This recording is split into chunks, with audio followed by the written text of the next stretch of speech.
dineclare na sila unconstitutional ang articles of impeachment at in-archive na rin ang Senado o impeachment complaint. Sa anong paraan na lang daw po ninyo ma-expect sa public itong alleged na misuse ng confidential funds? Kung may kaso, sa tamang forum, mag-explain kami. Nagsabi kami noong nag-file sila ng articles of impeachment nila na ready ang defense team para sumagot sa accusations ng prosecutors ng House of Representatives. Noong umakyat sa Supreme Court, yung kaso, lahat ng hiningi na Supreme Court ay ibinigay namin. Doon sa mga tamang forum at sa tamang venue, nagbibigay kami ng saktong sagot at nagbibigay kami ng saktong sagot at nagbibigay kami ng explanation ng mga accusations. Pero hindi pwede na moro-moro na kung saan lang nagbibigay ng akusasyon at kung saan at kung kailan lang nila gusto mag-akusa ng tao. Ma'am, one last po. Kay FBR, regarding po dun sa confirmation of charges, how is Attorney Kaufman handling the case po? Attorney Kaufman, ang pagkakaalam ko, nagbibigay naman siya ng mga media interviews at sumasagot naman siya sa mga questions. Hindi kasi ako pwedeng mag-explain para kay Attorney Kaufman sa kanyang mga preparations at mga ginagawa sa case ni former President Duterte sa ICC. So yung trust and confidence ko kay Attorney Kaufman, nandun pa rin po ba? Of course, yes. Oo, kasi siya yung pinili ni dating Pangulong Rodrigo Duterte na lawyer. So we only follow kung ano yung choice ng client, no? Siya naman yung kliyente, sa kanila naman yung professional arrangement. So as long as nagsabi si dating Pangulong Rodrigo Duterte na yan ang aking mga abogado, susunod kami and mag-cooperate kami kung anong kailangan ng legal team. Okay, next, we have Sir Julius Paco, the Brigada. Sorry po. Ma'am, budget deliberation po, ma'am. Ano po ma-expect po natin po sa completed na budget? Budget hearing, ma'am? Yes, budget hearing. Well, it will be the same as last year. Hindi naman nagbago ang administration eh. Yan pa rin ang Pangulo natin, yan pa rin ang Speaker of the House of Representatives natin. So wala na tayong ma-expect na ibibigay para sa Office of the Vice President. So kung ano yung in-approve ng Department of Budget and Management, yun din yung sinubmit namin, yun din yung nilagay sa NEP. And of course, ang expectation natin is bababaan yan pagdating sa House of Representatives. Any reaction po sabi nila sa habitual absence niyo po daw? Habitual absence saan? Hindi ko alam kung ano yung pinagsasabi nila na habitual absence. As I said, ito na naman yung style ng mga tao na anti-Duterte na nagbibigay lang ng akusasyon kung saan-saan at wala namang basihan, walang ebidensya at hindi nila na lang sinasubmit o itinataas sa tamang forum or sa tamang venue yung kanilang mga akusasyon. Alam nyo, ang akusasyon na walang basihan ay isang paninira lamang. Ganyan ang lagi nilang ginagawa. Thank you, ma'am. We have one question from Ms. Ruth Palo, ma'am. Vice, ano po yung tulong ng OVP sa mga tribal, sa mga tribes, enable that this tribal village will be sustained? May budget sila from the city government of Davao, ang mga tribal villages for upkeep, renovations, and repair. Pero wala tayong may tulong, Vice, yung like mag-negosyo ka na livelihood para sa livelihood? For the Office of the Vice President, kung meron pang mag-apply, pwede kami magbigay.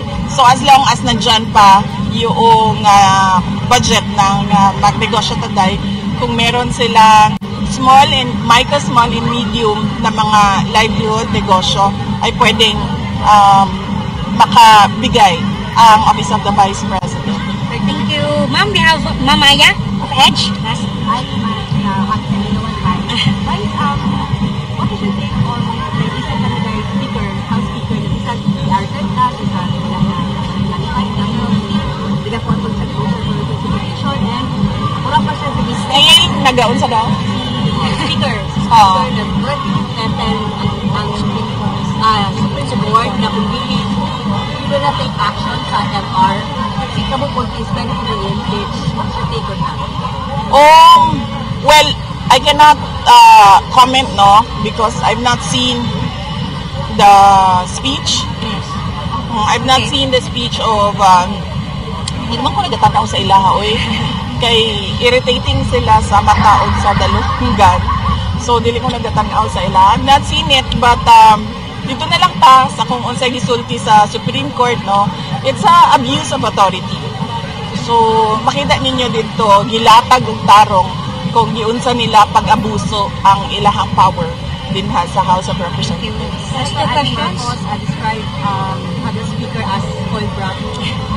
And also the mayor, the acting mayor.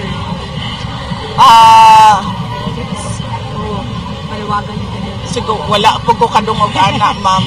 Not that na matrigger ko sa iya, pero dili ko nagabasa na o news. So, unsa daw, ma'am?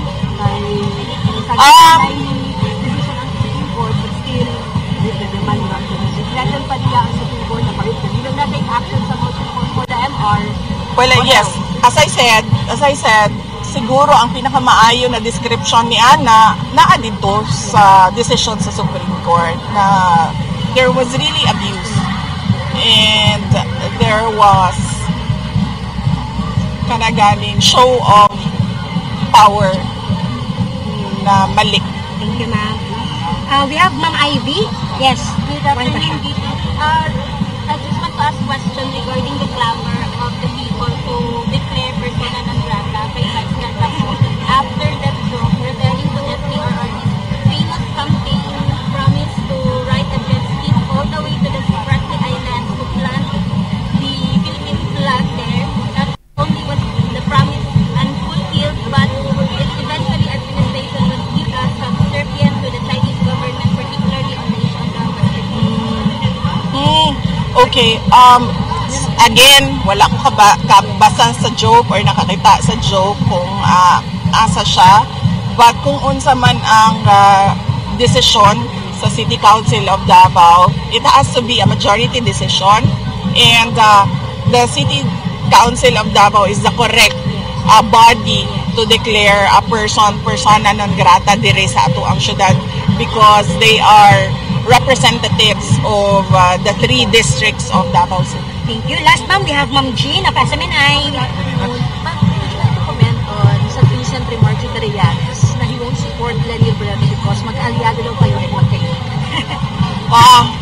Well, on that note, dapat siguro si former President Lenny Robredo ang maghatag og comment kay siya man ang kumbaga sa iyaha directed ang comments ni person na nag-file og bail. Alright, yes. Next one, what's your favorite part sa Kadayawan Festival? Your message sa 11 tribes natin. Ang favorite part nako sa Kadayawan Festival is ang Floral Float Parade and ang hiyas sa Kadayawan. Hiyas sa Kadayawan and Floral Float Parade. Tungod manggod ang mga hiyas. Ang mga contestants sa hiyas sa Kadayawan, sila gyud tong perfect example sa ilahang kultura o sa ilahang tribu. And of course, sa Floral Float Parade, nindot yun sa mata ang mga bulak. Tanaw ka sa Sunday? No, kanina ang mga events last week. Unsa pa to event namo? Last week namo na event kadto sa ato ang misa pasalamat, ang opening sa Kadayawan and katong gathering nato sa ato ang mga councilors. And then this week ang amo ang events for Kadayawan is kadtong gathering for Mindanao councilors, sharing our Thanksgiving sa ato ang mga silingan din sa Davao City, ug ang kaning guided tour sa ato ang cultural village din sa Magsaysay Park. Maraming salamat. May isa pa ba? Sabihin lang nagbabas out sa conference na service sa meeting sabi siya yung question niya yung constant travel now at tinawag pa dito ng mag-langyan ka. Ano yung reaction natin po? Ilabas din siguro ni sino yan siya? That person, kinsa man na siya. Ilabas din siguro nila yung travels ng mga members of the House of Representatives bago sila magtuturo ng mga tao na constant travel. And sa totoo lang, hindi naman ako nag-travel dahil gusto ko mag-travel. Nagta-travel ako, lumalabas ako ng bansa dahil frustrated na ang Filipino communities abroad sa nangyayari dito sa ating bayan. At pangalawa, bumibisita ako sa tatay ko na nakakulong. Alright. Thank you, ma'am. Salamat.